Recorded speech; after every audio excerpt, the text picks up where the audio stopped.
আওয়ামী লীগ দীর্ঘদিন ধরে দেশকে ভারতের কাছে নতি স্বীকার করিয়ে জাতীয় স্বার্থকে বিসর্জন দিয়েছে বলে মন্তব্য করেছেন বিএনপি চেয়ারপারসনের উপদেষ্টা জয়নুল আবদিন ফারুক।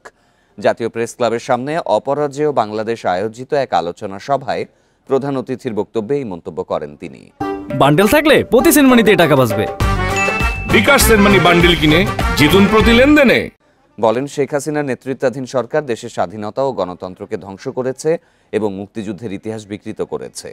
16 বছর ধরে দেশের মানুষকে কথা বলতে দেয়া হয়নি, অথচ এই সময় ভারতের সঙ্গে এমন সব চুক্তি করা হয়েছে যা বাংলাদেশের সার্বভৌমত্বকে প্রশ্নবিদ্ধ করেছে। তিনি মোংলা ও চট্টগ্রাম বন্দর ব্যবহার ও তিস্তা চুক্তি প্রসঙ্গ টেনে এনে বলেন, এগুলো সবই দিল্লির স্বার্থ রক্ষা করেই হয়েছে।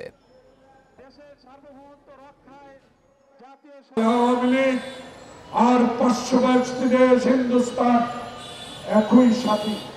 তাই আজকে বলতে চাই, এই হিন্দুস্তান, এই তত্ত্বাবধায়ক ইন্টেরিয়াম গভর্নমেন্ট ডক্টর ইউনূসকেও অশান্তিতে রাখার প্রচেষ্টা দুদিন আগে দেখলাম।